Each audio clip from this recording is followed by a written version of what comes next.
ప్రభు? ఎవడైనా మాయావి వైకుంఠలోకం ప్రవేశించాడా? ప్రవేశించడం జరిగింది, కానీ ఎవరో మాయావి కాదు. అయితే మరి ఒక గొప్ప విశాలమైన కైలాసానికి వెళ్తేనే తెలుస్తుంది దేవి.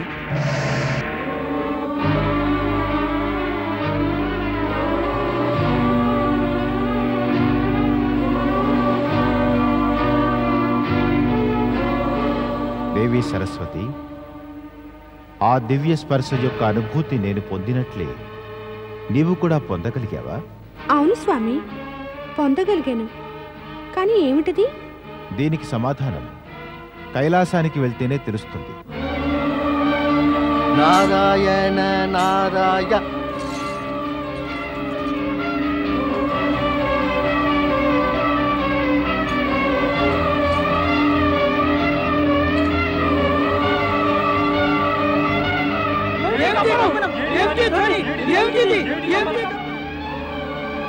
స్వామి, స్వామి, ఈ ధ్వని, ఈ కంపనం ఏమిటి? గురుదేవా, గురుదేవా, మీకు కూడా ఈ అనుభూతి కలిగిందా? అవును దేవేంద్ర, నాకు తమకే కాదు, ఈ కంపనం అనుభూతి అయితే జగతిలో ప్రతి ప్రాణికి కలిగింది. అవును గురుదేవా, నాకు ఈ అనుభూతి కలిగింది. నాకు కూడా అనిపిస్తోంది దివ్య తరంగాలు స్పర్శిస్తున్నాయని. అంటే కంపనాలందరికీ అనుభవం అయ్యాయి. గురుదేవా, ఈ కంపనాలు, ఈ అనుభూతి, ఈ దివ్య స్పర్శ ఏమిటంటారు? స్పష్టంగా తెలుసుకోవాలంటే కైలాసానికి వెళ్తేనే సాధ్యం దేవేంద్ర. అయితే మనం శీఘ్రమే కైలాసం వెళ్ళాలి. అవును స్వామి, మనం అక్కడికి వెళ్ళవలసిందే. హర హర మహాదేవా, హర హర మహాదేవా, హర హర మహాదేవా, హర హర మహాదేవా.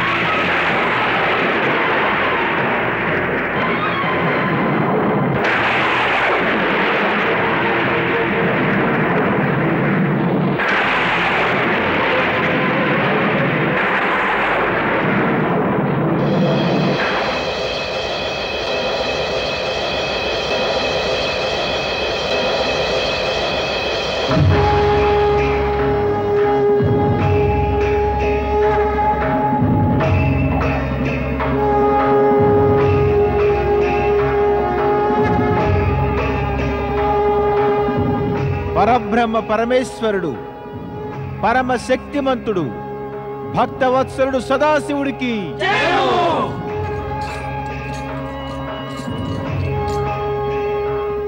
కానీ పరమపిత నారద, సృష్టిలో ఇంకా ఎంతో ఔన్నత్యపు నిర్మాణం జరగనుంది. అవును నారద, లోక కళ్యాణం మరింతగా జరిగేందుకు దేవాదిదేవుడు ఒక గొప్ప విశాల స్వరూపం ధరించారు. జగతిలో సాత్వికత పట్ల ఆకర్షణ ఉత్పన్నం చేయడానికి, ఇంకా ఈ ప్రకృతిని విశాలం చేసే నిమిత్తమే స్వయంగా శివుడే విశాల రూపుడయ్యాడు. పరమశక్తి స్వయంగా విశాలమై గొప్పగా మరింత విస్తృతం అయితే ఔన్నత్యం అనేది విశాలమవడం జరుగుతుంది. కానీ ఆశ్చర్యపడవలసిన అవసరమేమీ లేదు. లోక కళ్యాణం, సాత్వికత, ఒక విశాల సత్యం ప్రసారమయ్యేందుకే ఈ విశాల రూపమనే సంకేతాన్ని మీరందరూ ఈ విధంగా పొందగలిగారు. మీకందరికీ బాగా తెలిసినదే కదా, ఈ సృష్టి చక్కగా నడవాలి అంటే మాత్రం మనమందరము అప్పుడప్పుడు విభిన్న రకాల లీలలు చేయవలసి వస్తుంది. ఈ స్వరూపం కూడా అటువంటి లీలలోని ఒక భాగమే. దీని ఉద్దేశం కేవలం ఏమంటే జగతిలో పుణ్యం, ధర్మం, సదాచారం, సత్కార్యాలు కూడా వర్ధిల్లటం. భక్తవత్సల, ఏదైనా భవిష్యత్తులో కొన్ని దుర్ఘటనలు సంభవించి అవి ఈ జగత్తులో చింత మరియు విపత్తుకు కారణాలవుతాయా? దేవేంద్ర, ఈ సత్యాన్ని ఆమోదించక తప్పదు కదా. తామసికత్వం ఉత్తరోత్తర పెరిగిపోవడం వల్ల జగతిలో దేవతలు మానవులు ఇరువురూ కూడా వెతలపాలైపోతున్నారు. రాక్షస శక్తులు కూడా విస్తృతం కావడానికి ఎంతో ప్రయత్నిస్తున్నాయి. ఈ పరిస్థితిలో రాక్షస శక్తులు ఏమాత్రం మితిమీరిపోకుండా తమ శక్తిని కూడా దురుపయోగం కావించకుండా ఆపవలసింది. ఎప్పుడైతే తామసిక శక్తులు దేవతలకో లేక మానవులకో కష్టాలను హానిని కలిగింప ప్రయత్నం చేస్తాయో అప్పుడు నా ఈ స్వరూపం వారిని నాశనం చేసేస్తుంది. కైలాసపతి పరమశక్తివంతుడు పరమ శివశంకరునికి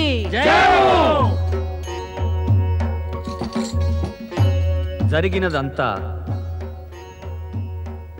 జరుగుతున్నది, భవిష్యత్తులో జరగబోయేది కూడా అంతా మంచియే కాగలదు, లోకహితమే కాగలదు. మనుష్యులకంతా సుఖం సంతోషాల వృద్ధి జరగగలదు. త్రిపురారి పరమేశ్వరుడు శివశంకరులకు త్రిలోకనాథుడు దేవాదిదేవుడు శివశంకరులకు కైలాసపతి రుద్రావతారుడు నీలకంఠేశ్వరునికి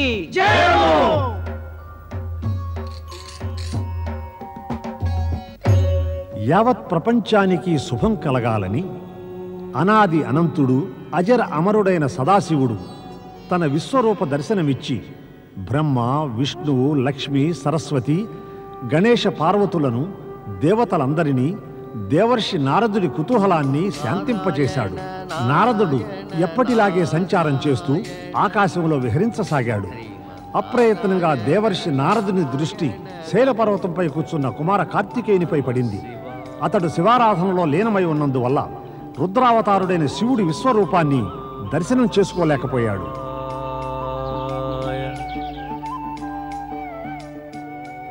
కుమార కార్తికేయుడా, ధన్యులే తమరు కుమార కార్తికేయ, ధన్యులే. ఆ పరమేశ్వరుని కృప వల్ల నేడు నాకు తమ దర్శన భాగ్యం కలిగింది. ఆయన చెప్పిందల్లా నేను తమను కలుసుకోకూడదని, కానీ ఆయన అభిప్రాయం నాకు తమరి దర్శనం కలగకూడదని మాత్రం కానే కాదు. ఆయన కోరినదేమంటే నేను తమరి మనస్సులో మాతాపితలను కలుసుకోవాలనే కోరిక కలిగించాలనే. మరి ఈ కార్యం తమరి సముఖానికి రాకుండా ఎలా జరుగుతుంది కుమారా? నారాయణ నారాయణ. ఓం నమః శివాయ. ఓం నమః శివాయ. దేవర్షి మీరా ఇక్కడ? అవును కుమార కార్తికేయ, ఎన్నో దినాలుగా కైలాసాన తమ దర్శనం కలగలేదు. తమరిని దర్శించే కోరికతో ఇక్కడికి వచ్చేశా. నన్ను దర్శించాలనే కోరిక? ఏమిటి మీరంటున్నది దేవర్షి? నేను స్వయంగా మా తండ్రి పరమేశుని, మా తల్లి పార్వతిని దర్శించగోరుతున్నాను. కానీ ఏం చేయను, వివసుణ్ణి. అక్కడంతా కుశలమే కదా? నారాయణ నారాయణ. సంపూర్ణ జగత్ కళ్యాణాన్ని సర్వసౌభాగ్యాలు చేకూర్చే పరమేశ్వరుడు ఉండే చోట అంతటా సర్వసౌభాగ్యమే కదా కుమార కార్తికేయ. కానీ నాకు ఒక విషయం అర్థం కావటం లేదు. కాస్త తమరు వివరిస్తారా? దేవర్షులకే అర్థం కాకపోతే నేను ఏ విధంగా వివరించగలను? తప్పక వివరించగలరు కుమార కార్తికేయ, తప్పక వివరించగలరు. ఎందుకంటే ఈ ప్రశ్న తమరికి సంబంధించిన విషయాలతోనూ ముడిపడి ఉంది. అది ఎలాంటి ప్రశ్న దేవర్షి? అదే తమరు కైలాసాన్ని వదిలిపెట్టి ఇక్కడికెందుకు విచ్చేశారని. అదెందుకో ఇంతకు ముందే స్పష్టంగా చెప్పానుగా దేవర్షి. బహుశా తమరు మర్చిపోయారేమో. ముల్లోకాల సమస్యల భారమంతా నా తలపైనే మోస్తూ ఉంటాను కుమార కార్తికేయ. బహుశా మరిచిపోయానేమో. దయచేసి తమరు మళ్ళీ చెప్పండి. దేవర్షి, నేను శైలపర్వతపు అడవిలో నివసించే ఆటవికులకు, ఆదివాసులకు భక్తిని జ్ఞానాన్ని ప్రసాదించ నిశ్చయించుకున్నాను. అగస్త్యముని ప్రేరణతో ఇప్పుడు నేను ఇదే స్థలంలో నా కర్తవ్యము బాధ్యతలకు బంధితుడనయ్యాను. తమరి సంకల్పము బాధ్యత తమ కర్తవ్యము పూర్తయ్యాక మళ్ళీ కైలాసం వచ్చేస్తారుగా కుమార కార్తికేయ? లేదు దేవర్షి, ఇక అది అసంభవం. ఏం కుమార కార్తికేయ, ఇందులో అసంభవమేముంది? దేవర్షి, ఇక్కడి ఆదివాసులు నాపై ఎంత ప్రేమ గౌరవము చూపారంటే కావాలన్నా కూడా నేను వారికి ఎన్నడూ దూరం కాలేను. కుమారా, తమరు తమ తల్లిదండ్రుల గురించి ఏమనుకుంటున్నారు? వారు ఎక్కువ కాలం తమ నుండి దూరమై సంతోషంగా ఉండగలరా? నేననుకుంటే ఏమవుతుంది దేవర్షి? జరిగేది ఆ పరమేశ్వరుడు అనుకున్నట్టే జరుగుతుంది. అయితే ఇక వారు అనుకోవాలి పుత్రుణ్ణి కలుసుకోవడానికి ఇక్కడకు రావాలని. ఏ భక్తుల పిలుపుకు వారు పరిగెత్తుకు వస్తారు. భక్తుడుగా పుత్రుడుగా నావి 2 రూపాలు కదా, మరి నాకు దర్శనమివ్వటానికి రారా? అసుతోషుడంటారు ఆయనను. భక్తుల పిలుపును అలక్ష్యం చెయ్యటం ఆయనకెప్పుడూ సాధ్యమే కాదు. ఆయన దర్శనం పొందటంతో తమకొక కొత్త అనుభూతి కలుగుతుంది. ఏమిటా కొత్త అనుభూతి దేవర్షి? ఆయన అద్భుత దివ్య విశాల రూపాన్ని చూడటమే.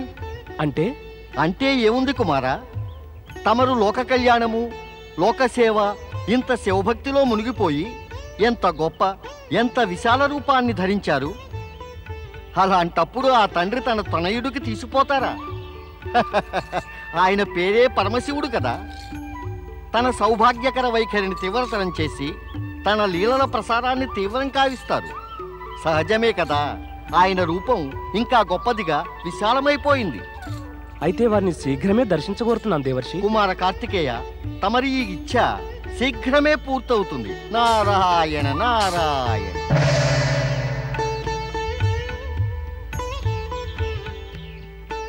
ఓం నమః శివాయ. స్వామి, నారదుడు ఇప్పటిదాకా తిరిగి రాలేదే? అవును దేవి, సమాచారం సంపాదించి అందించడంలో అతి ప్రవీణుడైన నారదుడు నిశ్చయంగా ఈ పాటికి కార్తికేయుని వద్దకు చేరుకుని ఉంటాడు. ఈ పాటికి కేవలం అక్కడికి చేరే ఉంటాడా? నా ఉద్దేశంలో ఆయన ఇక్కడికి చేరుతూ ఉంటాడని. పూర్తి విషయమంతా వినుదేవి. నారదుడికి ఈ పాటికి తెలిసిపోయే ఉంటుంది కార్తికేయుడు మనల్ని చేరడానికి తపిస్తున్నాడని. మనం తప్పించడం లేదా కార్తికేయుణ్ణి చూడటానికి? అయితే మరి మనమే వెళదాం కార్తికేయుని వద్దకు. మరి నారదుడు సందేశం తీసుకొస్తున్నాడు కదా? సందేశం మనకు అందిపోయిందిలే దేవి. మనం ఏమిటి నారదుడి సందేశం అందితే గాని కదలమా? ఏం అతడిక్కడికి వచ్చేలోపే మరి మనం తప్పక బయలుదేరవలసి ఉంటుంది. అదే తమరి ఉద్దేశం అయితే మరి పదండి ప్రభు. నా మటుకు నేను కార్తికేయుణ్ణి చూడాలని ఉవ్విళ్ళవుతున్నాను. పదండి ప్రభు.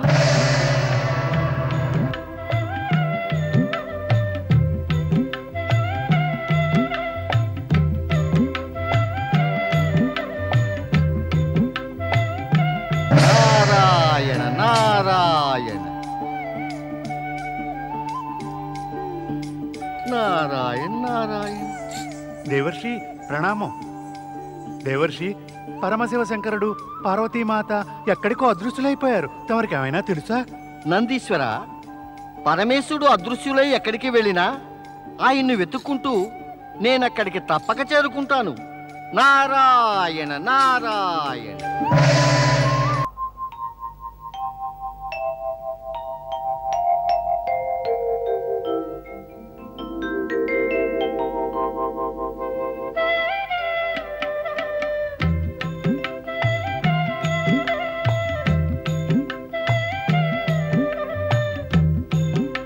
దేవి, మనం నందికి ఇతర శివగణాలకు చెప్పకుండానే కైలాసం నుండి వచ్చేశాం.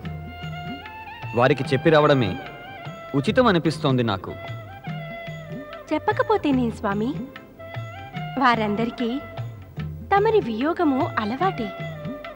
అందుచేత వారు అర్థం చేసుకోగలరు తమరు ఏదో విశేష కార్యం మీదనే వెళ్ళుంటారని. పైగా నారదుడున్నాడు కదా, ఆయన వారికి పరిస్థితిని స్పష్టంగా వివరించగలడు. మాత, పరమేశ్వరుని ఆజ్ఞ లేకుంటే నేనేమీ స్పష్టంగా వివరించలేను. నారదా, వచ్చేసావా? నారదా, మాకు తెలుసు నీవు తప్పక మా వెంట వస్తావని. మరి పెద్దల వెంట ఉండటమే కదా చిన్నవారికి మంచిది, లాభకరము కూడా. పరమేశ, ఈ సమాచారం తమకు అందించాలి కదా. అందించకపోతే తమరు నన్ను కర్తవ్య విముఖుడంటారు. నారాయణ నారాయణ. ఏమిటా సమాచారం నారదా? సమాచారం పరమేశునికి అందనే అందింది మాత. ఆయన దాన్ని అనుసరించి వ్యవహరించారు. తమకింక చెప్పడంలో అర్థం ఏముండదు మాత. నారదుని శబ్దజాలంలో పడవద్దు దేవి. నిజం చెప్పాలంటే నారదుడు మనతో పాటుగా కార్తికేయుణ్ణి కలుసుకోగోరుతున్నాడు. అందుకే ఇక్కడ మనల్ని కలిశాడు. కానీ నారద, నీవొకసారి కార్తికేయుణ్ణి కలుసుకున్నావు కదా, మరి మాతో పాటు మళ్ళీ ఎందుకు వస్తున్నావు? నిజం చెప్పాలంటే పరమేశ, ఎవరినైనా ఒంటరిగా కలుసుకుంటే కలిగే ప్రభావము వారి తల్లిదండ్రులతో పాటు కలుసుకున్నప్పటి ప్రభావము ఒకటి కావు. అలాగా? నీవు కార్తికేయునిపై నీ ప్రభావం చూపటానికి మాతో పాటు వస్తున్నావా? లేదు పరమేశ, ఎన్నటికీ కాదు. మూల సత్యం ఏమిటంటే, నేను ఇలా తల్లిదండ్రులు పుత్రుడు కలుసుకోవడం నా కళ్ళారా చూద్దామని అనుకుంటున్నాను. ఎన్నో దినాలుగా నా మరో కోరిక ఏమిటంటే, తమరిద్దరితో పాటు కైలాసం నుంచి బయట ఉండి కొంత సమయం గడపాలని. జాగ్రత్త నారదా, అవకాశవాదివవుతున్నావు నువ్వు. జగతిలోని గృహస్థులందరికీ అవకాశవాదం దోషమేమో భక్తవత్సల. నేను ఒక బాలబ్రహ్మచారిని కదా, నాకెందుకు భయం? తమ వెంట రమ్మంటారా? ఏం పార్వతీదేవి, పుత్రుడు తల్లిదండ్రులు కలుసుకునే ఈ సమయంలో నారదుడు రావడం నీకు మరి బాగుంటుందా? స్వామి, నారదుడు కార్తికేయుడు జన్మించక ముందు నుంచి తమకు ప్రియపుత్ర సమానుడు. అందుచేత అతన్ని వెంట తీసుకువెళ్లాలా వద్దా అనే నిర్ణయం ఏదో తమరే తీసుకోవాల్సి ఉంటుంది, నేను కాదు. చూసావా నారదా, పార్వతీదేవి కూడా నీ లీలల వల్ల ప్రభావితురాలైంది. మాకు తెలుసును, నీవు నీ మాట తప్పక చెల్లించుకు తీరుతావని. పద, ముందుకు నడు. స్వామికి మహాముని అగస్త్యులకి, కుమార స్వామికి, మహాముని అగస్త్యులకి, కుమార స్వామికి, మహాముని అగస్త్యులకి, కుమార స్వామికి. అయ్యా మునివర్య, తమరే మా కుమార సోమవారిని కైలాసం నుండి తెచ్చుండారు. తమరి దయ లేకపోతే మాకెట్టా కుమారస్వామి దర్శనం కలిగి ఉండేదే. అయ్యా మునివర్య, మా ఓడు కుమార సుబ్రహ్మణ్య స్వామి ఆడకెళ్ళాడండి. వస్తారు, శీఘ్రమే వస్తారు. మీకందరికీ తెలుసు, ఆయన 15 దినాలు ఏకాంత తపస్సుకే వెళతారు. ప్రతి అమావాస్యకు అలాగే పౌర్ణమికి దర్శనమివ్వడానికి వస్తారు. నేడు పౌర్ణమే, దర్శనమివ్వడానికి ఎలాగూ వస్తారు. షణ్ముఖ కార్తికేయునికి, షణ్ముఖ కార్తికేయునికి, షణ్ముఖ కార్తికేయునికి. నేను రావడం కాస్త ఆలస్యమైంది. మీరంతా నాకై వేచి ఉండవలసి వచ్చింది. అందుకు చింతిస్తున్నాను. కానీ నాకెందుకు సంతోషంగా ఉందంటే, నేను ఆశ్రమంలో 15 దినాలు లేకున్నా ఆ సమయంలో మీరంతా ధర్మము భక్తి మార్గాలను ఎంతో నిష్ఠగా నిర్వర్తించారు. ఇది మా గొప్ప కాదు స్వామి, తమరిదేనండి. ఎందుకంటే తమరి దయ లేకపోతే ఇదంతా ఎలా జరిగేది? కుమారస్వామి, తమరు మా అందరి మనసుల్లో ధర్మాన్ని భక్తిని ఎంతగా రగిలించారంటే అవి లేని బతుకు ఎందుకు అనిపిస్తోంది. కుమారస్వామి, ఇదంతా కూడా తమరి సెలవే గందా, మరి తమరి సెలవే ఇది కుమారస్వామి.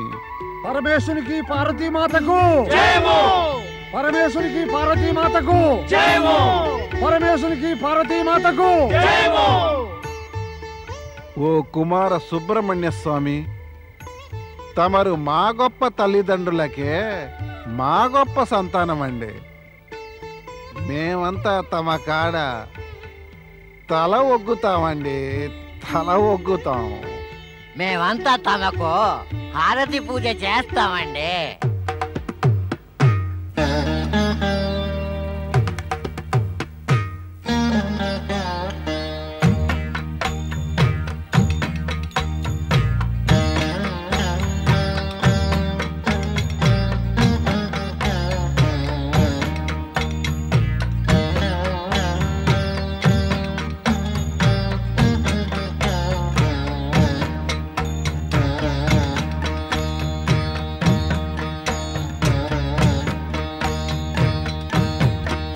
జయమే కలుగును కార్తికేయ నీకు జయ జయము జయమే కలుగును కార్తికేయ నీకు జయ జయము ఇలా శుభముగాంచును కార్తికేయ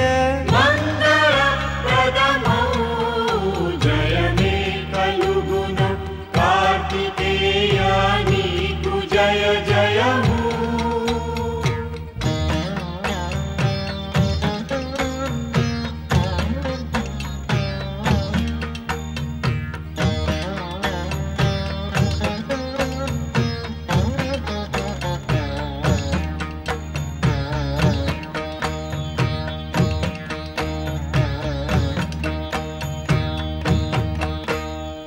శక్తి నిండిన నేత్రపుంజము శక్తి నిండిన నేత్రపుంజము ముక్తి కోరును ఈ ప్రపంచము పరమతత్వము పరబ్రహ్మము బాలకుడవై సుఖము నొసగుము శీలమంతా రూపు దాల్చిన నీకు జయ జయము జయమే కలుగును జయమే స్వామి సుబ్రహ్మణ్యం నీకు జయ జయము ఇలా శుభముగాంచును కార్తికేయ మంగళప్రదమౌ జయమే జగాన కుమార స్వామి నీకు జయ జయము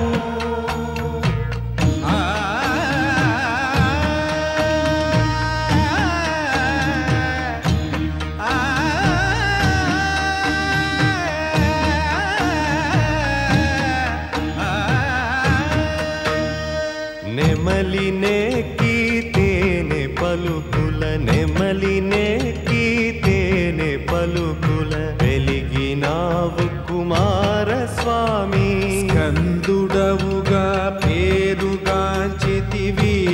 పార్వతి ప్రియసుతుడవై మనసులోనే నిలిపి కొలుతుము నీకు జయ జయము జయమే కలుగును కార్తికేయ నీకు జయ జయము ఇలా శుభముగాంచును కార్తికేయ మంగళప్రదమౌ జయమే కలుగును కార్తికేయ నీకు జయ జయము నీకు జయ జయము నీకు జయ జయము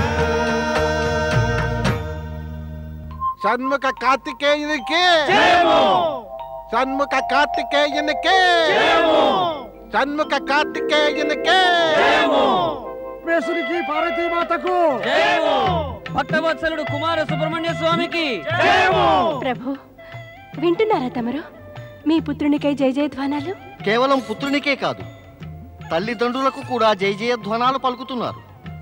ధన్యులే. తమ తనయునికై జయ జయధ్వానాలను వినగలిగే అదృష్టం పొందిన తల్లిదండ్రులు ధన్యులే ధన్యులే. ఆ పుత్రుడు ధన్యుడే నారదా. అతడు తన సత్కార్యాలతో తనకు తన తల్లిదండ్రులకు కూడా ప్రజల హృదయాల్లో స్థానం కల్పించి వారి జయ జయధ్వానాలను అందుకున్నవాడు. మాత నిజం చెప్పారు. తల్లిదండ్రుల సత్కార్యాల వల్ల పుత్రునికి లాభం కలగటం సామాన్య విషయమే. కానీ పుత్రుని యోగ్యత వల్ల తల్లిదండ్రుల గౌరవం పెరగటం నిశ్చయంగా గౌరవనీయమైనదే. గౌరవమే కాదు మాత, ఇది అసామాన్య సత్యమే. పరమేశ, తమరిక ఇప్పుడే కుమారస్వామి కార్తికేయుణ్ణి కలుసుకుంటారా? నా కోరిక ఏమిటంటే మనం వెంటనే వెళ్ళి మన పుత్రుని కలుసుకోవాలి. కలయికకై అంత తొందరపాటు పనికిరాద్దేవి. మనం వేచి ఉండవలసిందే. కానీ మనం ఎక్కడ వేచి ఉండాలంటారు? నేననుకోవటం మనం ఈ కుమార కార్తికేయుని భక్తులైన బిల్ల ఆదివాసుల మధ్యలో బిల్లుల రూపంలో అతడి కోసం నిరీక్షించడం మంచిది. తమరేమంటారు పరమేశ? నారదా, అప్పుడప్పుడు నీవనే మాటలను వింటే వాటిని సమర్థించవచ్చు అనిపిస్తుంది. కేవలం అప్పుడప్పుడా? ఏ అప్పుడప్పుడంటే ఎక్కువ అనిపిస్తోందా? ఆలోచన మంచిదే. పదదేవి, పుత్రుని కలయికకై ఒక కొత్త వేషం ధరిద్దాం. కుమారస్వామి భక్తులతో కలిసి వారి భక్తి సుఖాన్ని మనము పొందుదాం.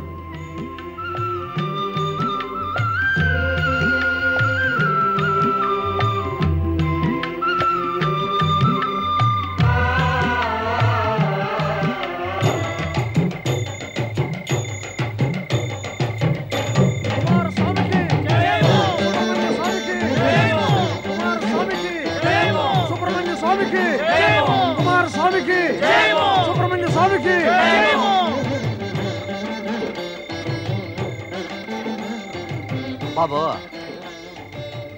మేము దూర గ్రామం నుంచే కుమారస్వామి దర్శనానికి వచ్చాం. దయించి మాకు కాస్త చెప్పండి, ఆయన దర్శనం మాకు ఎట్టాగవుద్ది? నాకైతే తెలీదండి. అయ్యో, ఎలా మించిపోయిందయ్యా. మించిపోయిందా? ఎందుకంటే నువ్వు ఆలస్యంగా వచ్చావా. అయితే మరి ఆ కుమారస్వామి దర్శనం అవదంటారా? అవుద్ది అవుద్ది, కానీ కాసు కూసోవాలా. ఆయన పున్నమికి అమావాస్యకి దర్శనమిస్తారు. ఇప్పుడు ఇందాకనే దర్శనమిచ్చి వెళ్ళారు. ఇప్పుడిప్పుడే ఇక వచ్చే అమావాస్య దాకా ఏచి ఉండాల్సిందే. నేనైతే చెప్పాను కదా త్వర త్వరగా పదమని, కానీ నా మాట ఎవరైనా ఇంటే కదా. ఓయ్ స్వామి, నేను చెప్పలేదా తొందరగా కానీమని చెప్పలేదా? మీ ఇద్దరూ చెప్పుంటే నేనేమన్నా తపస్సులో కూకున్నానా? సరే సరే, ఇప్పుడు తగులాటం ఎందుకో? పోయిన అవకాశం ఎంత తగులాడినా ఇంకా తిరిగిరాదా. సరే ఇది చెప్పండి, మరి మీరు ఏ ఊరు నుండి వచ్చారా? అదే ఊరు నుంచే. అదే ఆ పక్కనున్న ఊరు నుంచే. అదే మా అయ్య ఊరు నుంచే. సమగరపురం నుంచే. ముగ్గురం సమగరపురం నుంచి వచ్చాం. కుమారస్వామి భక్తులం ముగ్గురం. అట్టగట్టగా. మీ పేరేందే? నా పేరా? నా పేరు అర్జునుడు. నాదేమో మల్లిక. తుంబరుడు. నా పేరు తుంబరుడు. తెలిసిందిగా పేరు. మేమేం చేయాలా? ఇంటికి వెళ్ళిపోవాలా? వద్దొద్దొద్దు, అట్టాగనుకోమాకండే. ఇక్కడ కుమారస్వామి దర్శనానికి కనుక వచ్చినారు గందా, దర్శనం కాకుండా తిరిగి వెళ్ళరాదు సుమా. తిరిగి వెళ్ళక ఏం చెయ్యాలి? ఏడకెళ్ళాలి? వచ్చే అమావాస్య దాకా మా ముగ్గురిని ఏడుండమంటావు? నా ఇంటికాడు ఉండండి. మీరు ఈ పల్లెకే కదా, నాకు కూడా అతిథులే. రండి, మా ఇంటికి వెళ్దాం. మీ ఇంటికా? మేము తెలియని వాళ్ళం. అయ్యయ్యో, ఇంకా తెలియని వాళ్ళంటే నేను కుమారస్వామి భక్తుణ్ణి, మీరు ఆయన దర్శనానికి వచ్చిన వాళ్ళు కదా, మనమంతా ఒకటే.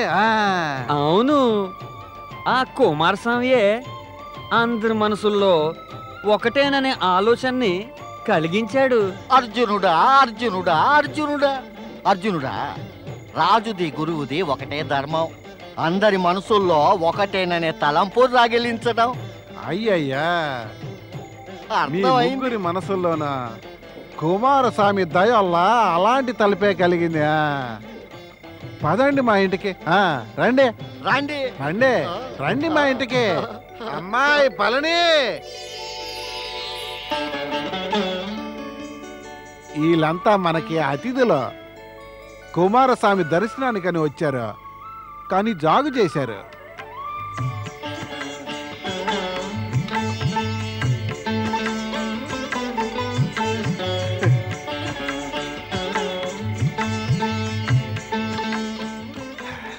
కోసే పిల్ల, ఇది మల్లిక,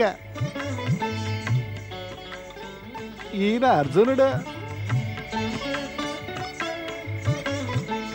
మరి ఈయన తుంబరుడు, ఈయన సేవకుడు. ఈ అతిథులు ఎప్పటిదాకా ఉంటారు మరి? వచ్చే అమావాస్య దాకా ఉంటారా? కుమారస్వామి దర్శనం అయ్యేదాకాను. వసే, ఇక ఊరికి అధిక బెత్తలు అడగబాక. వీరికి అన్నం నీళ్లు ఉండటానికి అంతా నువ్వే చూడాలి. సరేనయ్యా. నేను ఇక్కడ ఉండేదాకా చూసుకుంటా. రాబోయే సోమవారానికి పళనికి మనువు అవుద్ది. మీరందరూ కూడా పెళ్ళికి రావాల్సిందే మరి. అలాగే తరాసయ్య, తప్పకుండా వస్తాం.